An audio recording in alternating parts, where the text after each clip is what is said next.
सुरुवात एका महत्त्वाच्या बातमीने आपण करूया। अमरावती महानगरपालिकेमध्ये महायुतीची सत्ता स्थापन होणार आहे। महायुतीमध्ये महापौर आणि उपमहापौर पदासाठी सव्वा वर्षांचा फॉर्म्युला ठरला आहे। पहिल्या टर्ममध्ये 1.25 वर्ष भाजपचे श्रीचंद तेजवानी हे अमरावतीत सिंधी समुदायातील पहिले महापौर पद भूषवतील, तर उपमहापौरपदी युवा स्वाभिमान संघटनेचे सचिन भेंडे यांच्या नावावर शिक्कामोर्तब करण्यात आलाय। आता 6 तारखेला अधिकृतरित्या महापौर आणि उपमहापौर पदाची निवडणूक होणार असून याची केवळ औपचारिकता घोषणा बाकी आहे। सविस्तर पाहूया।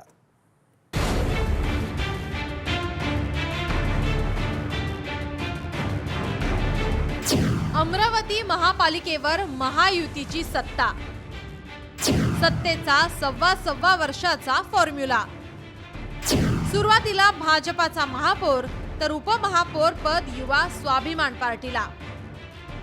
87 सदस्य असलेली अमरावती महानगरपालिका, यामध्ये 45चा बहुमताचा आकडा कोणालाही पार करता आला नाही। यावेळी सर्वच राजकीय पक्ष स्वतंत्र निवडणूक लढले होते। महाविकास आघाडीने सुद्धा आम्हीच सत्ता स्थापन करू असा दावा केला होता, मात्र आता त्यांच्या दाव्याला पूर्ण विराम मिळाला आहे। भाजप, राष्ट्रवादी अजितदादा गट, रवी राणा यांची युवा स्वाभिमान पार्टी आणि शिंदे शिवसेनेने एकत्र येऊन सत्ता स्थापन करण्याचा निर्णय घेतलाय। यामध्ये सुरुवातीला भाजपने महापौर पदावर तडजोड करत सव्वा वर्ष महापौर पद वाटून घेण्याचा निर्णय घेतलाय। सुरुवातीच्या 1.25 वर्ष भाजपाने श्रीचंद तेजवानी यांना महापौर पद दिलंय, तर उपमहापौरपदी युवा स्वाभिमानचे सचिन भेंडे पहिले 1.25 वर्ष राहतील। नंतर 1.25 वर्ष भाजपाचे आशिष अतकरे यांच्या सोबत युवा स्वाभिमानचे अजय जयस्वाल हे उपमहापौर म्हणून कार्यभार सांभाळणार आहेत। महापौर आमचा आहे, आम्ही महापौर बसवला, जसं आम्ही पहिले नेहमी म्हणायचो की भाजपचा महापौर राहील। उपमहापौर युवा स्वाभिमान पक्षाचा राहील। महापौरपदी आपलं हे बसले आहेत श्रीचंद तेजवानी आणि उपमहापौरपदी भेंडे बसले आहेत युवा स्वाभिमानचे। आमच्याजवळ 25 आमचे आहेत, 15 युवा स्वाभिमानचे आहेत, 11 राष्ट्रवादीचे आहेत आणि 3 शिवसेनेचे आहेत। अमरावती महानगरपालिकेवर महायुतीचा झेंडा। भाजप, राष्ट्रवादी अजितदादा गट, युवा स्वाभिमान पार्टी आणि शिंदे शिवसेना एकत्र। महापौर पदाचा सव्वा वर्षाचा सत्तेचा फॉर्म्युला। पालिकेत 5 वर्षात 4 महापौर होणार। सुरुवातीचे 2.5 वर्ष भाजप आणि युवा स्वाभिमानचे महापौर। महायुतीकडे 54 नगरसेवकाचा भक्कम आकडा। भाजपाने सिंधी समाजाला दिले महापौर पद। रवी राणा यांचा युवा स्वाभिमान पक्ष सत्तेत असेल तर आम्ही सत्तेत सहभागी होणार नाही, अशी भूमिका राष्ट्रवादीचे आमदार संजय खोडके यांनी घेतली होती। मात्र मुख्यमंत्री देवेंद्र फडणवीस यांच्याशी आमदार संजय खोडके यांचे फोनवर बोलणे झाले।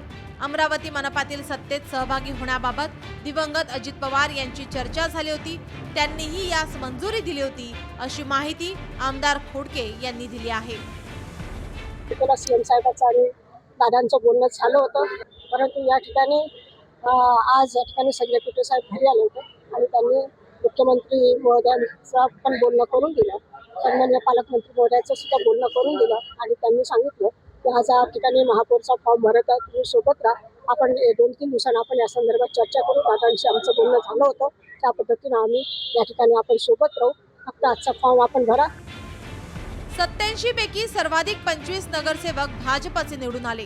त्या खालोखाल युवा स्वाभिमान संघटनेचे 15, काँग्रेस पक्षाचे 15, राष्ट्रवादी अजित पवार गटाचे 11, MIMचे 12, शिवसेना शिंदे गटाचे 3, बसपाचे 3 आणि वंचित बहुजन आघाडीचा 1 नगरसेवक निवडून आला।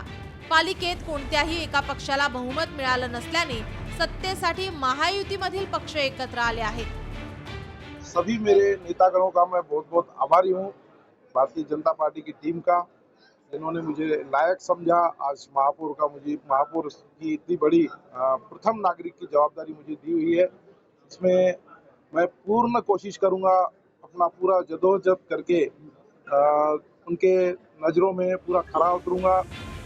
प्रदीर्घ प्रशासकांच्या काळानंतर पुन्हा एकदा आता महापालिकेवर राजकीय सत्ता स्थापन होणार आहे।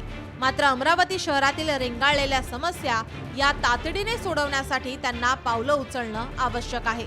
शहरातील बेशिस्त वाहतूक, पार्किंगची समस्या, राजकमल रेल्वे उड्डाणपुलाची समस्या या प्रमुख समस्या आहेत. सत्तेवर बसणाऱ्यांनी आता शहरातील समस्या तातडीने सोडवण्याची आणि निवडणुकीच्या रणधुमाळीत दिलेल्या आश्वासनांची पूर्तता करणे आवश्यक आहे.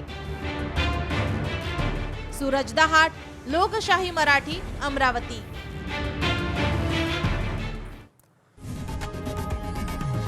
लोकशाही मराठी ऐका, पहा, जागरूक रहा.